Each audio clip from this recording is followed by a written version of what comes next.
Welcome back to the Nullified Tech, where I've got the TNT takes for you on Australian Survivor Blood versus Water, episode 13. And this was the merge episode that we just watched tonight. Coming to you straight after watching it myself, I've got 5 points I want to talk about. And the first one is that it's the merge. So let's get into it. We get to the merge with 4 pairs and 5 individuals. Overall, there's going to be 13 players that gets to this point in the game. And we find out that the reward challenge is going to be unlike any other reward challenge that we've seen on Australian Survivor. There's actually going to be cash up for grabs, $60,000, which is an insane amount. I mean, Geordie mentions in the middle of this challenge that is 3 times the amount that Jesse and Geordie actually made the previous years. So a lot of them are really nervous about the fact that they could potentially win this much money.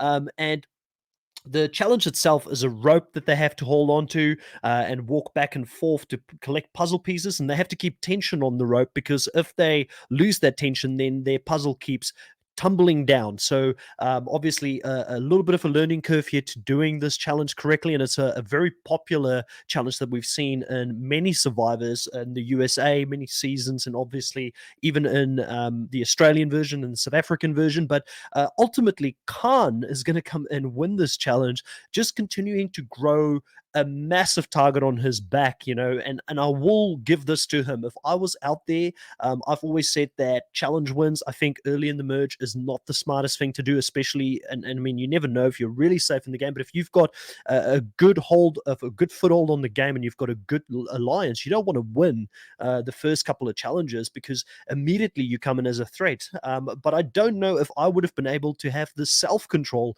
to not go out there and win it. I mean, he's got $60,000, and from what we understand in Australian Survivor, there isn't a lot of prize money. I mean, even second place, from what the fans know, don't actually get anything. It's either you get first, you get the prize money, or you get what everybody else gets. So, you're not guaranteed when there's 13 players in the game left that you're going to get to the end and actually win some money. So, I don't blame him too much for getting this, but, and going hard and getting this cash. And I'm very happy for Khan, because he was one of my favorites this season. I'm sad to see him go, obviously, but, ultimately gets the $60,000, and well done to him for doing that. But his target is massive after this, because he's also got an idol, and they know that he can win challenges. Number 2, Mark and Sam finally get together at the merge, but they both have very different ideas as to how they want to play this game, which made for a very interesting episode, because clearly these two people care a lot for each other, but the way that they see the game and how they want to move forward is different. And it's funny, because in the beginning of the episode, Mark said that, we're going to get Sam with her alliance coming in, and I'm going to have my alliance coming in, and we're going to meet in the middle, and we're going to work together. But Sam here wants to save Khan in this episode, who is a part of her alliance. It's someone that she trusts, but Mark does not want to have a bar of it. He sees Khan as too much of a threat.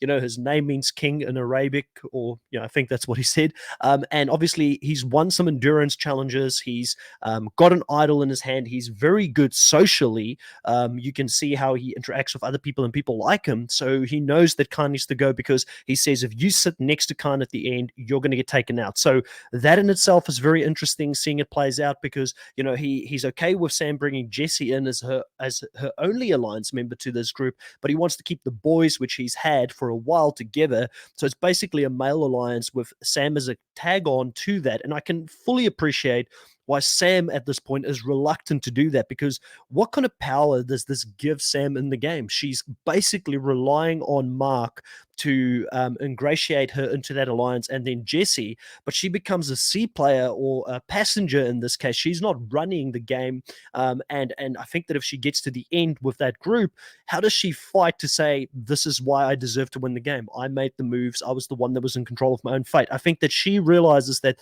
this does not put her individually in a very good spot. But for Mark, I understand it. He feels like he's got his boys, he's got a good group going there, and they work well together.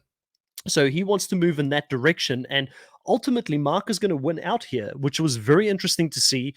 I mean, Sam did try very hard to go the other way. She ended up trying to convince Jesse to move the other way, but also Geordie wants to go for Khan. So clearly that boys alliance that came from the Blood tribe, they were very thick, and in this case, blood was thicker than water, because they ultimately beat out the water part of the alliance that came in, which I do think they want to work with. So I think that's a six people alliance, 6-person alliance that's going to be very, very strong here in the merge. The third part of the 5 takeaways is that Jesse and Geordie wants to use this boy alliance as a bit of a shield in the game. So they want to use them in the beginning to hide behind and then make their moves and be remembered. They want to be legends in the game.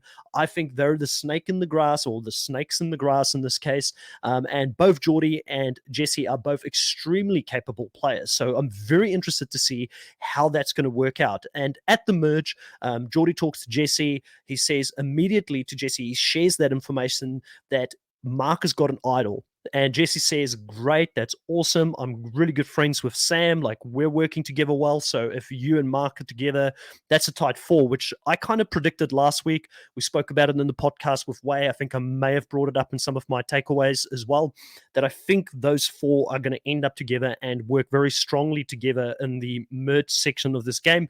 And I think that Josh and Jordan are going to be the outer layer of that 6-person alliance, and we may even see a little bit of that going into next episode, because we saw some Josh and Jordan content coming up for next episode. But it's interesting because Sam approaches Geordie to also try and get a feel for who Geordie is as a person, because she's so close to Jesse. So she now needs to make new bonds with the tag along alliance that Mark's got at this point. But what's interesting to see here is that Geordie tells her that Mark has got an idol, and she is shocked, and she can't even hide that she doesn't know it in front of Geordie. And if I was Sam, I would have been pissed. I mean, this is my partner in life, and he hasn't told me about this yet. He's had an opportunity. They've had a conversation from what we could see on the TV show, and they might have edited it slightly out of the correct order of how things happen, but it looked like he had a conversation with her, didn't tell her anything about the idol. And I mean, that must make your head spin in a game such as Survivor, where you already don't trust anyone. And then the one person you think,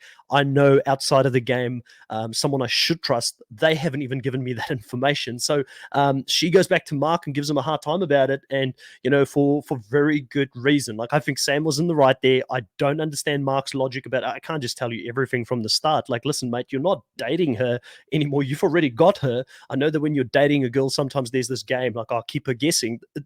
You're past that at this point. So what is going on? Like, I mean, love Mark, but I don't understand his logic in this specific scenario. Point number 4, Khan is voted out with an idol in his pocket. We've seen many great players in the past voted out with an idol in their pocket. And I think that, at the end of the day, he just became too big of a threat. He won that challenge again, the $60,000. Socially, he was good around camp. I mean, there was a funny scene with him walking up to Mark and Sam where they were arguing about voting him out, and immediately he wanted to be the therapist, and talk them through their issues, not knowing that he is the issue. He's the elephant in the room, talking to them. And, I'm sad to see Khan go, because I think he was a great character. I think he's got a good heart. I would love to see Khan come back and play this game again. It sounded like he was somewhat of a fan, because he said, that much at the end. I don't know how big of a fan he was, but I feel like Khan is one of those players that has a lot of potential, and if he does come back, maybe wouldn't trust people as easily. And the big thing for me is when you've got an idol in your pocket, and this is where I wonder how big of a fan he is, because I think that he overestimated his own ability to hold on to that thing for way too long. Like, I mean, people were always going to come for you. They were never going to let you know. If you've got an idol, if you're a future player, people are not going to let you know when they come for you. So you've got to get rid of that thing at some point and trust in yourself to have the ability to go search for it again and find it again, since you've already done so once. I guess in his case, he was kind of given it at a reward challenge and held on to it for a very long or reward and held on to it for a very long time. But like, play it, get rid of the thing so that bogey isn't on your back anymore. People don't want to get rid of you based on an idol, because the idol plus all the other things that he had in his toolbox just made him way too big of a threat. So, the last thing I wanted to talk about here, I guess, point 5, the twins finally get some screen time. Now, I know Twitter's been going off. They've been messaging the production team of Australian Survivor saying, why have we not gotten Mel content? Why have we not seen more with Michelle? And I wonder if the reason we got some more content was always planned, or if they're starting to cave in a little bit to some of that pressure online and people really being upset about them not having seen much from them. But again, even though we get content from them this season, there's a little bit of, the type of twins that they are, and how identical they are, and how happy they are to be together and play this game together now, and they can strategize together. But we don't really get to hear much about their strategy. Like, what was your focus up until this point? Like, I mean, we were told that Mel is close to Mark, but we never really see that. Even here, Mark is more than willing to have her as the potential second vote if Khan plays an idol. He's happy to lose her. So clearly, he's not that.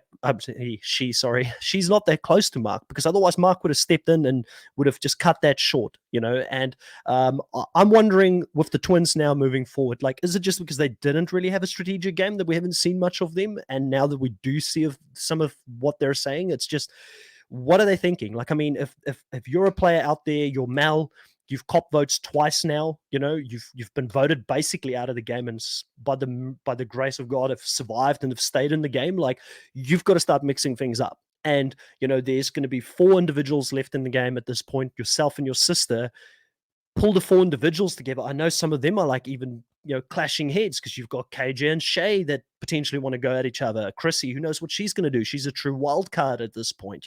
Juicy Dave, he's kind of with the boys. And we didn't really see him with the boys at that point, which is interesting. He wasn't with the pair when Mark was talking about that. But I feel like you need to do something, at least attempt to try and get some of those individuals together with you, so that you can have 6 people on your side and potentially go against the other 6. I know it's hard to criticize, or I should say it's easy to criticize, because we get to see the full picture, but I don't see Mel nervous at this point that she's continuing to get votes. Like, clearly the people you think are tight with you and care for you don't care for you. So try and mix it up. That's kind of my points for this specific episode. We'll catch you tomorrow night when I do the next takeaways as well. And we will see you later. Thanks for watching. Put a like on it, please subscribe, and all that good stuff. I really appreciate support, and also comment. Let me know what you agree with and what you don't disagree. What you agree and disagree with on this video. Chat to you guys later, and have a good